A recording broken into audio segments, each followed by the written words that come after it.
when that movie came out. Was anything cut from that film? The studio actually legally couldn't trim it. They couldn't cut anything. There are movies that entertain you, and then there are movies that change you.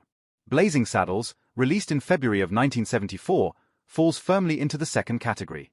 Directed by the one and only Mel Brooks, this Western satire didn't just poke fun at Hollywood's beloved cowboy mythology, it took a sledgehammer to it, blew up the pieces, and then laughed at the rubble.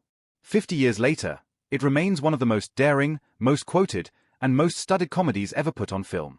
But here's the thing about Blazing Saddles that most people miss. Underneath all the chaos, the campfire gags, the fourth wall breaks, and the deliberately outrageous humor, there are layers to this film that haven't fully been examined. There are moments that slipped through the cracks of production, accidents that became genius, and at least one blooper so strange and so bold that audiences watch the film for decades without ever catching it. Once you know what to look for, it changes how you see the entire movie. So today, we're going back to Rock Ridge. We're going back to the Warner Brothers lot circa 1974. We're going to examine what really happened behind the camera on one of Hollywood's wildest productions, and we're going to find the blooper that nobody noticed until now. Buckle up. To understand why this film contains the moments it does, scripted or accidental, you first have to understand the world it was born into. 1974 was not a gentle year for America. The Vietnam War was winding down in disgrace. The Watergate scandal had shattered public trust in the government. President Nixon was approaching resignation. Across the country, there was a deep, collective hunger for someone to hold up a mirror to the absurdity of American life and just laugh at it. Mel Brooks saw that opening and took it.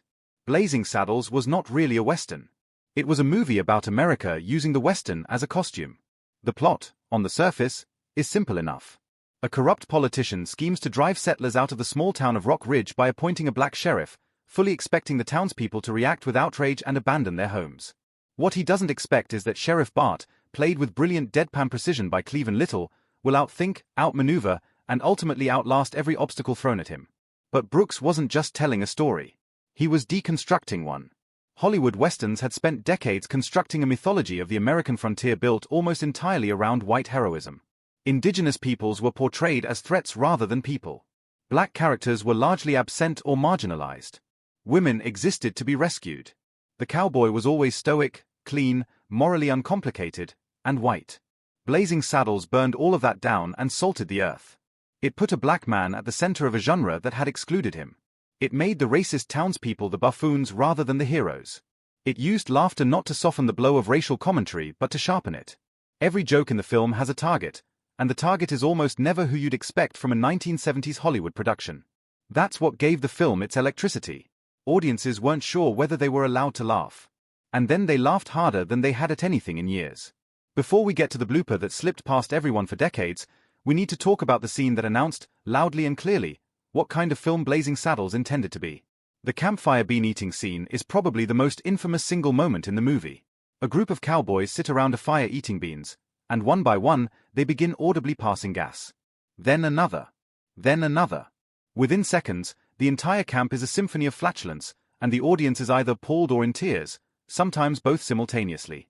In 1974, no major Hollywood film had ever done this. It simply wasn't done. Studios operated under an unspoken set of rules about what belonged on the big screen, and bodily functions of this particular variety were firmly off the table for mainstream cinema. Mel Brooks didn't just break that rule. He made the rule breaking the point. For generations, Westerns had presented the cowboy as something almost mythological. These were men of the frontier, dignified in their roughness, noble in their simplicity. They didn't sweat visibly. They didn't stumble. They certainly didn't pass gas around a campfire after eating too many beans. Brooks recognized that this sanitized image was a lie, and he wanted to expose it not with drama or documentary, but with the most deflating tool available to a comedian, crude humor. When the cowboys start breaking wind in that scene, they're not just being gross. They're being human. And that humanity destroys the myth more effectively than any serious cinematic critique ever could. You cannot maintain the reverent image of the noble cowboy after watching him contribute enthusiastically to a communal gas cloud. The legend dies in the laughter. Warner Brothers executives reportedly watched this scene in silence during the initial studio screening. Not the comfortable silence of an audience processing something profound. The tight, airless silence of people who believe they are watching a catastrophe unfold. One executive reportedly called the scene career-ending. Another used the word vulgar with the kind of emphasis usually reserved for genuine moral outrage. Brooks kept the scene. He went back in post-production and added more sound effects because test audiences were laughing so hard they were missing the dialogue that followed. He turned the volume up on the very thing the studio wanted removed. That tells you everything about how this film was made. Blazing Saddles almost starred a completely different actor in its central role, and that near miss nearly derailed the entire production before it began. Richard Pryor, who co-wrote the screenplay alongside Mel Brooks, was the obvious choice to play Sheriff Bart. He had helped create the character. He understood the satirical voice of the script from the inside out. His comedic timing was already legendary, and his willingness to confront race directly in his work made him uniquely suited to a role that required exactly that. But Warner Brothers refused to insure him.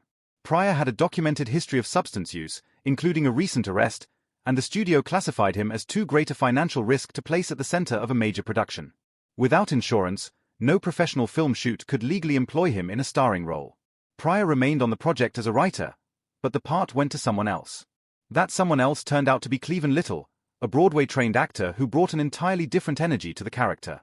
Where Pryor's Bart might have crackled with barely contained fury, Little's version was cool, composed, and devastatingly intelligent. His performance is built on understatement. He reacts to the racism around him not with rage but with a kind of serene disbelief that makes the bigotry of the other characters look even more ridiculous by comparison. Little understood that the best way to satirize a system is to be visibly smarter than everyone that system put in your path. Then there was the casting disaster of the Waco Kid. The role went initially to Gig Young, an Oscar-winning actor whose weathered screen presence seemed perfect for a washed-up, alcoholic gunslinger hiding out in a jail cell. But on his very first day on set, filming the scene where the Waco Kid is discovered hanging upside down in a cell, Young collapsed. He was experiencing withdrawal. Production stopped. Brooks had no choice but to let him go immediately. The replacement call went to Gene Wilder, who had worked with Brooks before. Wilder listened to Brooks describe the character over the phone, said yes, flew out the next day, and started filming almost immediately. His portrayal of the Waco Kid, spacey, warm, quietly wise, and utterly unflappable, became one of the most beloved performances in the film. The chemistry between Wilder and Little was effortless, and it gave the movie its emotional center amid all the deliberate insanity surrounding it. There was also the question of Harvey Korman, who played the villain Hedley Lamar with a theatrical commitment so intense it tipped constantly into self-parody without ever quite falling over. Korman understood that the funniest thing he could do was play the character absolutely straight, as though he were performing Shakespeare rather than a spoof. The running gag about the mispronunciation of his name, everyone in the film calls him Hedy, after the real actress Hedy Lamar, eventually prompted the real Lamar to threaten legal action against Brooks. He settled privately, and later noted with characteristic wit that she really ought to have taken it as a compliment. Not everything that was shot ended up in the final film. Some of the cut material was simply redundant or pacing-related, the kind of routine editing decisions every film goes through. But some of what Brooks removed was cut for a different reason entirely. It went further than even he was willing to go. There were scenes involving the relationship between Sheriff Bart and Lily von Stupp, the glamorous German saloon singer played by Madeline Kahn, that pushed directly into territory number 1974 mainstream film was touching.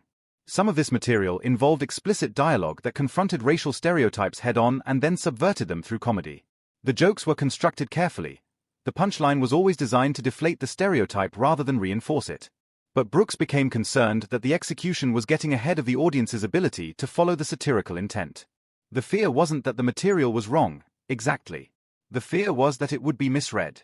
Comedy that depends on the audience understanding the frame of satire it's operating within is always walking a tightrope. If the audience doesn't catch the frame, the joke lands on the wrong side of the line it was trying to comment on. Brooks had spent years developing his instinct for where that line was, and with some of this material, he felt he'd crossed it, not morally, but strategically. He later acknowledged in interviews that he may have overcorrected, that his concern about misinterpretation caused him to pull back on moments that, had they landed correctly, would have added another dimension to the film's commentary on race, desire, and the absurdity of stereotype. He even said at one point that he got scared, a remarkably candid admission from a director known for fearlessness.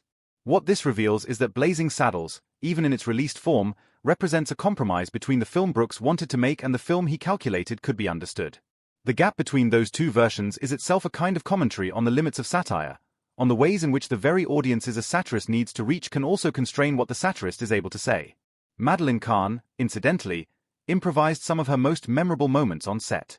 Her musical number, I'm Tired, was performed with a deliberately exaggerated breathiness and performative exhaustion that she developed largely on her own. Brooks gave his actors significant latitude to find their characters in real time, and Kahn found Lily von Stupp to be a character richer and stranger than what had been written on the page. Now we arrive at the blooper. The one that was hiding in plain sight for decades, buried in the film's most deliberately chaotic sequence, camouflaged by the surrounding madness so effectively that generations of viewers simply never noticed it. The climax of Blazing Saddles is unlike the ending of any film before it. After the enormous brawl that serves as the film's action finale begins to exceed the boundaries of the set, the characters literally break through the walls of the western town and spill out onto the Warner Brothers studio lot. They crash through other productions, fight through a musical number being filmed on an adjacent soundstage, and eventually pour out through the studio gate and onto the streets of Hollywood itself.